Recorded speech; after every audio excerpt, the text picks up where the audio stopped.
Welcome back to our Aging Well podcast, where we provide families with the tools, resources, and support you need to help your loved ones age well. Many of our recent episodes have focused on the different challenges we face when navigating moving a parent or a loved one from their home into a senior community. There's resistance, we feel guilt, and then, of course, there's the downsizing. And then the uncertainty of how they'll adjust, especially when they've given up a home they've lived in and raised their families in. So today we're turning the tables and we're talking to two residents who made the move. They'll talk about what their transition was like, what advice they have for anyone considering it, or how to persuade a parent to take this leap. Joining me today are Dee and Jackie, two lovely ladies who live at the Nottingham.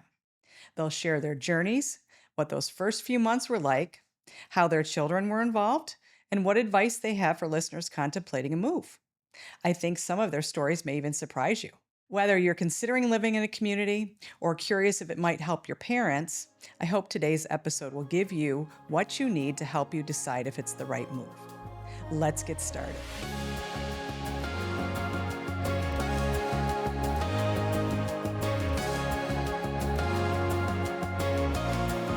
Welcome, Dee and Jackie. It's great to have you here today. Thank you. Thank you for joining our podcast. I know this is a new experience for you, so hopefully it's going to be an enjoyable conversation today. We're here to talk about your experience living in a senior living community. You know, most of our viewers or listeners are the children of adult parents or loved ones who are really helping through some of these transitions, but we wanted to get a firsthand view from you on what that was really like, what advice you might have both for potential residents and also the children of potential residents so that we understand how you feel throughout the process and what this journey was like for you. So, Dee, you were 82 and Jackie, you were 84 when you first moved into the Glens, which is one of Nottingham's retirement communities.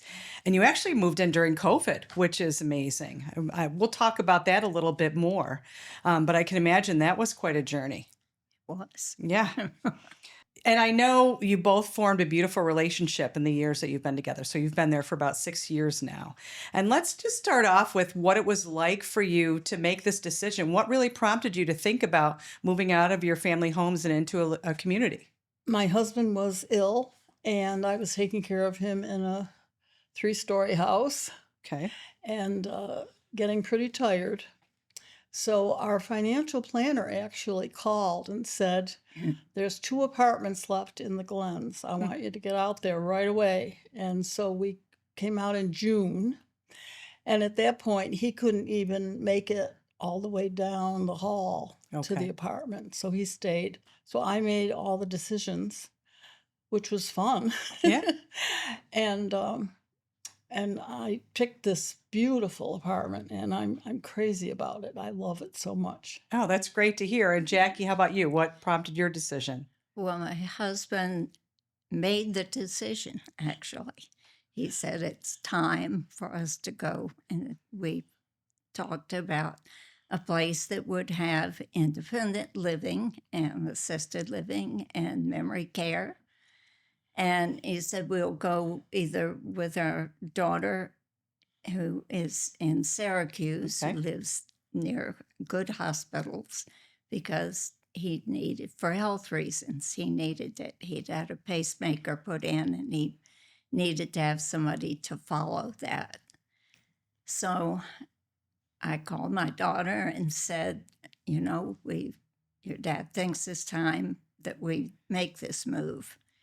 And so we need to go and see what's available in Syracuse. Okay. And so she heard from a neighbor that they had come at someone at the Nottingham, and that they had liked it and been very successful for them. So we went there, and we went to one other place. So it's interesting because you both really made this decision and you proactively made this decision. Was it a hard decision to make? It was hard because I had thought maybe we could manage a few more years just doing what we were doing. But he really was wise in that decision and knew more about where he was with it. And he had some dementia then. And so Sure. it was something he wanted to have settled and be settled in, and he wanted to be there by December. Uh, This was August. that's great. I mean, that's an important thing to understand, if especially that you are interested and willing to consider a move like that. And I guess, and I know you've been excited about it, Dee. So this was for Oh, you it seemed like an easy decision. was easy. It was easy for me Yeah. because I was so tired. Mm-hmm. And I was able to get help twice a week with showering. And he's a big man. Right. And he would fall all the time because he had Parkinson's. Right. And I'd have to call a neighbor, to help Right. me. And we have the fire department right near the Jamesville. They come down, pick Right. him up, put him where he Wow. should be. And Right. it was so much easier. Now, it's interesting because a lot of our listeners, again, are children of aging parents, and they find that they think this is a good idea for their parents, but their parents are resistant. I guess, what advice would you give to those in our audience who are trying to have this conversation with their parents? What should we be considering about how you felt about it or how we might approach it? I think that you should definitely take a tour, Okay. see what's available. And, personally, I think you need to, as a resident, you need to give it some time. Right. I mean, we were lucky because we clicked right away, but, you have to be patient. Right. Well, it's an adjustment. Yes. You're moving out Yes. of your family home and into a Mhm. community where there are other Mhm. people. It's a lot like Right. sending your child off to college into a College. community like a dorm, right? I mean, you've got neighbors that are different, and you're making new friends and things like that. I guess, how involved were your children in this process with you? Were they supportive of it? Oh, I think ours were delighted that they didn't have to have that conversation. Right. And so this was in August, and our 60th anniversary was on the 20th. And so on the 19th, I ordered the dumpster, and they arrived for the weekend. They said, "We'll be there for the weekend." That's efficient. And so that's the way it all began. And we had a lot of sorting through to do because we've been married 60 years. That's amazing. But downsizing is a Yeah. big piece of this too, right? I guess, how did you approach that process of really having to think about how you're going to move into an apartment from a large home? We hired Caring Transitions, and it was the best thing. The first thing they do is they have a computer layout of your apartment, and then they ask what pieces of furniture would you like to take, and then they set it up. It's just amazing. I don't know how they do it, and they're so delightful. That's a great help. Yeah. That's Oh, I can imagine. I mean, I feel like they're my friends now because they were so involved. Oh, that's good. Yeah. That's great to hear. I guess you talk about a dumpster. I mean, was it a big process for you to? Yes, we had a pole barn and a ranch with a full basement, and anything that you didn't know what to do with went to the basement or to the pole barn. Right. So we started with the basement first, and several went out to the pole barn and divided forces and got it done. I bet Got- everybody can relate to that that's listening. A Right. lot of history, a lot of Yeah. personal mementos. Yeah. Yes, what Right. would you say is most important to think about that you really need or would recommend to people who are thinking about what they need for an apartment versus their home? Well, if you use Caring Transitions, it helps because Mm. you can pick the furniture you'd like to take, and then it helps you make the decision because if it won't fit, you can't take it. That's So, true. yeah. That's good. Personal things, I mean, are there things that you did or you wish you had done when you moved differently? No, I think that was the best way to do it. You just had to go through things and sort it out.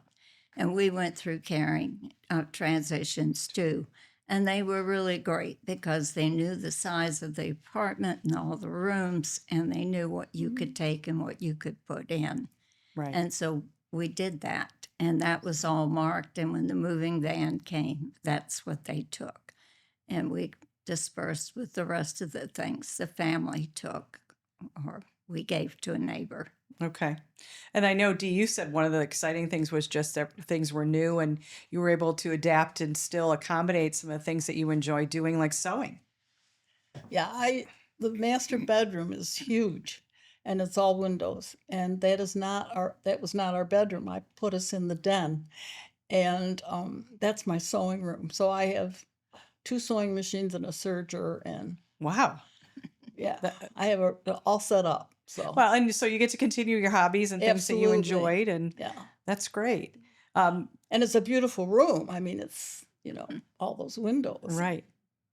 So, what was that first couple of months like? COVID aside, because I could imagine things were limited, which kind of limits your transition. But what was it like for you adjusting to community living? Well, first of all, you were just seeing people with eyes. That's right, mass. And Yeah. then when the masks could come off after we had vaccinations and everything, the vaccines, we were ready to go out and do things. Right. And that is when the door kind of opened, and I found out that at the Nottingham, there were many things that you could do, and that you get your telegraph, and that tells you what's up for the week. And you could pick from those choices. And I was out to do exercise and just kind of meet some people. Right. What was the biggest surprise for you in some of your transition into the community living? The surprise for me was the 90-degree swimming pool, the exercise classes in the swimming pool. That was a big surprise. And even my husband, with his physical therapy, they were still trying to keep him going. Hmm. And we had a belt, and I would get in the pool with him, and the therapist was there, and we'd have physical therapy in the pool, which Oh, that's great. was so nice for him. Yeah. So things that you might not have had at home, now Oh, you have in your absolutely. community. No, no. What do you find is the most enjoyable? Well, I belong to several groups, um, and then there's a nucleus of us that also do things together. You just find your like people. You find your and- people. Right? Yeah, Yeah. yeah. We have a book group too that comes from the library, and they bring all the books for those who attend. And we get sheets of questions with that. And then we meet at the end of the month and discuss it and get a new book. And that's one thing that you make a whole set of new friends, and you Right. have things Yeah. to talk about when you see them. And the people in the Nottingham are just so kind and so outgoing, and that's from the staff to the maintenance group to the bistro Right. and dining room helpers. Everybody is just so good. Oh, that's I great to think hear. they just hire good people who know how to talk to us.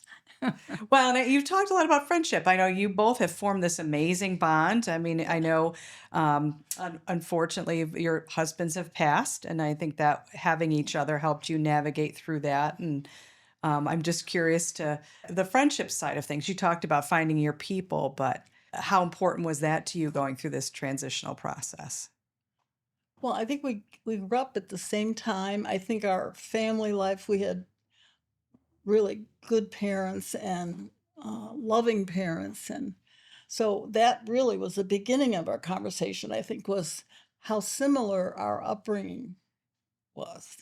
We hear sometimes that it's hard for residents who may have just been in a life with their spouse and in their homes together, and now you're coming into a community with lots of people. What advice would you give to those who might not be as comfortable or easily making friends? How would you recommend someone coming into the community to really adapt to that and find their people?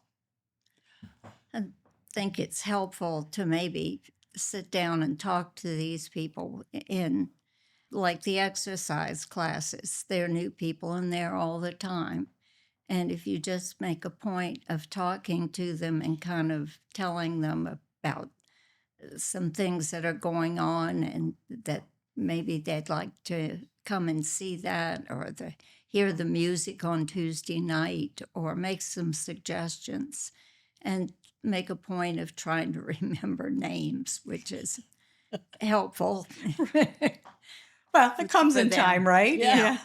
Or Right. you call the wrong name. It's okay. That's So- all right. You all adapt to each I- other, right? Just always say, around here, that's just fine. That's what we do. And I know you both took advantage of the continuum of care, meaning you were able to help your husband's age and place, or as their needs declined, you were able to still be with them in other parts of the community. What was that like? It was. Go ahead. Yeah. We both love the fact that right out our back door, we could go to the RHCF, and that's where our husbands both ended up. And did Dan In- pass away? He passed away there? Okay. In the nursing home? Yeah. Yes, Yeah. it was wonderful. They were wonderful. And I could be there. That was so terrific. Be together. Still have meals together if you needed to. Or Yes, We I wanted could go over and have lunch with him Yeah. every day, and I stayed. And it could come up back at night because I could come through the building and it would be safe.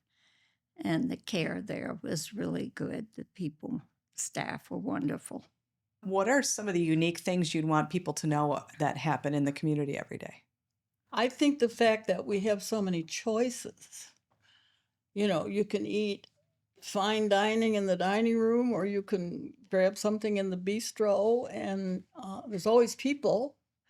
Our program, sometimes we get stuck because there's two programs at the same time. And we have What to a problem to have, right? Right. It Yeah, we is. have to pick. You have to pick. It's a dilemma. Or yesterday, we had a 3:00 that we really wanted to see, and we had an appointment, but we pushed the appointment back.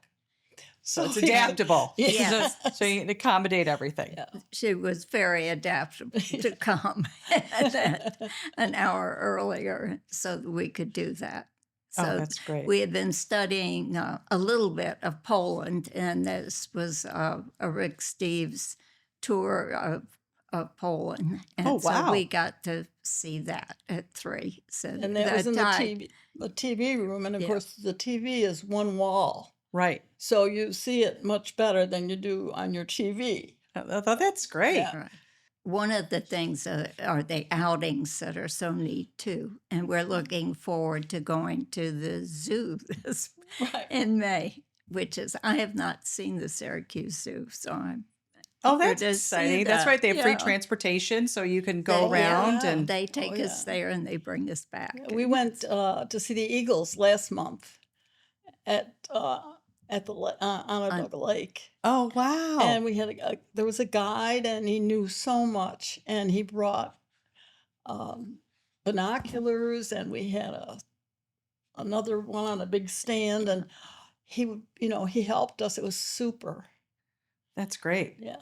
I guess I just am thinking back about if you're talking to someone, if you were sitting down having tea with a girlfriend who is at home and is either thinking about this move or concerned about this move, what's the one thing you would tell them?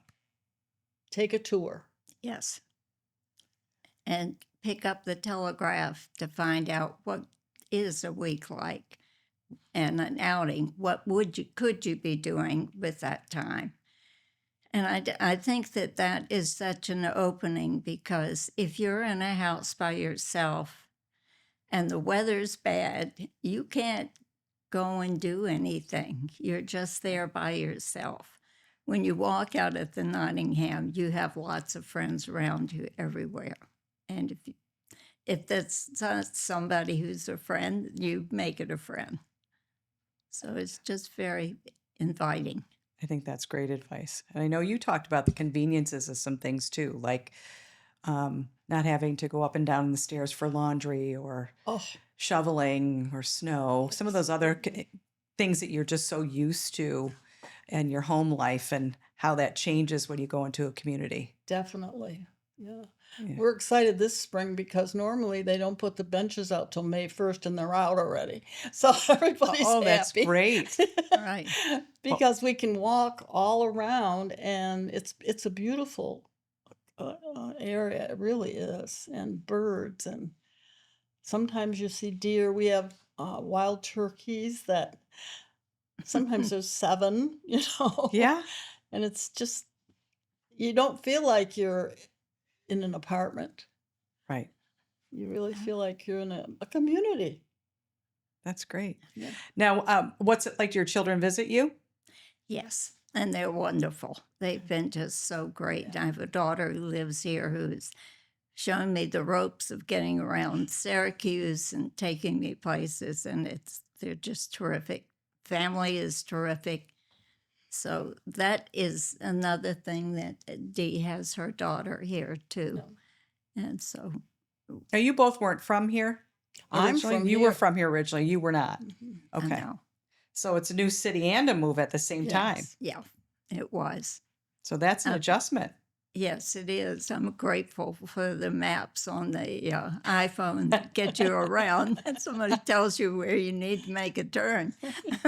Now, are you both still driving? Yes. Wow.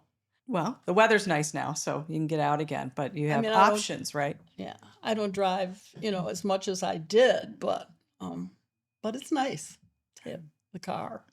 Yeah. And I hope, and I tell my daughter, Mom, you've got to tell me if I shouldn't be driving. She said, Mom, you drive better than I do. I said, okay.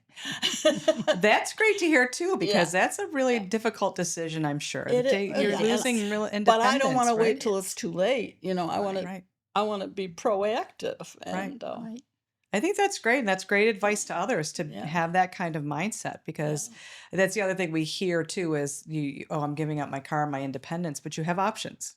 You have Oh yeah, the buses. transportation, buses. Oh, Right. The buses will get you to your doctor's appointments. They will get you to the shopping areas, Trader Joe's, and all those good places that people I like to think that's my go. mom's favorite too. She's is always on that outing. Yeah. it? And the bookstore, that's all in the same place. Anything else you'd like to add or any advice you'd like to give? I think another thing they might want to do is just sit down and compare what they spend on a house and the maintenance and the care and the snow shoveling and the lawn cutting and everything over a year, and then come and take a look at living in an apartment where all you have to do is to pick up the phone and say, uh, I have a work order. Could somebody come and check the thermostat or check the hot water or whatever? I think that's a great point. I mean, Yeah. it's a great comparison because Right. we forget about what we spend on upkeep and maintenance, and not to mention the reliability of that. And now you've got it at your fingertips. Right. Mhm. Anything else you'd add, Dee? I really can't think of anything at the moment. Okay. Well, I think we both feel like we're in a place that fits aging well. Absolutely. Thanks for joining us today. I hope our conversation gave you a clear picture of what life can be like in a senior living community and maybe even challenged a few of your assumptions along the way. What we've heard today is that these communities aren't just about removing the burdens of home ownership. They're about opening the door to something more connection, more opportunity, and more freedom to focus on what brings you joy and purpose each day. From new friendships and shared experience to the peace of mind that comes with support and safety, there's a richness to this stage of life that deserves to be embraced. Dee and Jackie's stories remind us that home isn't just a place, it's a feeling.